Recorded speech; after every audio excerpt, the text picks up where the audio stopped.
So let's dive deep into the Mendel Framework. Just a note, you can find all the code for this framework in a dedicated repository in the Darwinex GitHub that is called the Mendel Framework. So every trading strategy starts with data. You need to get the data about the Darwins you want to analyze and then trade. The DAssetUniverse component will do that work for us. This is the first component of the framework that will be followed by the DModel component and finally the DStrategy component. You will see that many methods are not directly implemented in this DAssetUniverse class. You can see here that it raises many errors in Visual Studio Code. This is due to the fact that they are imported in the DStrategy module, in which the DStrategy class will inherit from both the DAssetUniverse and the DStrategy. This is basically to allow everything to work from just one script, the DStrategy one that you can see right below here, and there is no need to create isolated components that will need some sort of communication protocol like MQTT or ZeroMQ to transfer data between them. There are different ways in which we can access data via the Darwin APIs. Via the Info API, we can get quote and candle data of selected symbols or create filters to get the Darwin assets that satisfy those. We will then walk you through the different ways of getting Darwin data. Just stay tuned and stand still here. The intuition of the DAssetUniverse component is that it should be a class that allows the switch easily between different Darwin data retrieval processes. As you can see here that we have different methods implemented, just by using those different methods that nearly hold the same internal structure. Let me go line by line on the create candle portfolio method as an example of what is done here. Basically, in the create candle portfolio method, what we input as a parameter to the function will be a symbols list in which we can specify the different Darwins that we want to get data from. And the most important method here, although I have implemented many of the comments so that you can understand every line of code that is into this method, is this bit of code right here that we have in which we use the Info API to get Darwin open, high, low, close candles.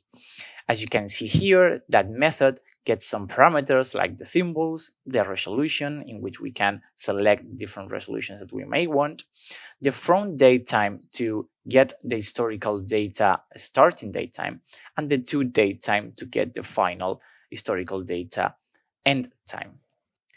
Now, I will talk about one of the production bits that needs to be done in a live portfolio management strategy, and that it's not tackled anywhere else.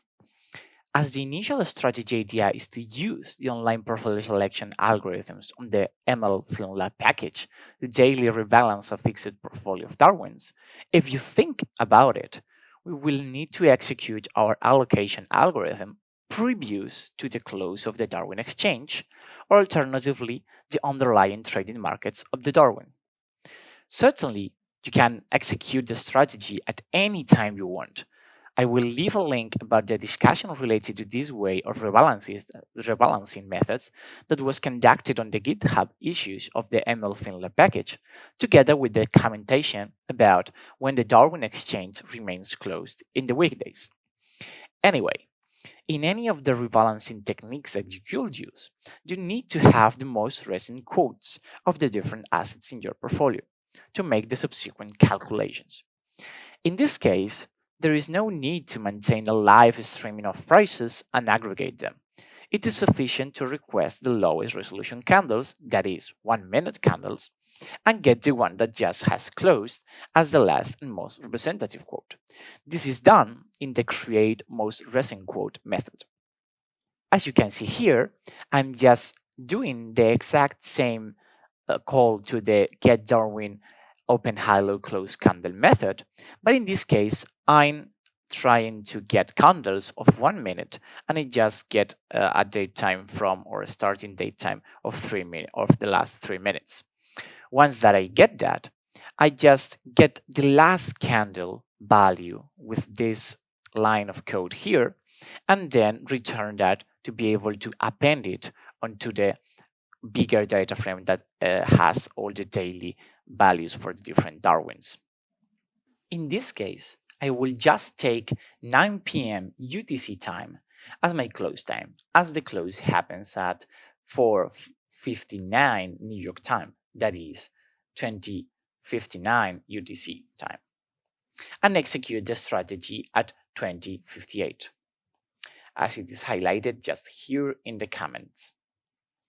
For that reason, the last daily candle that I will append to the historical data I'm using will be the closed minute candle of 2058, taking that as a daily close quote for the different Darwins in my portfolio.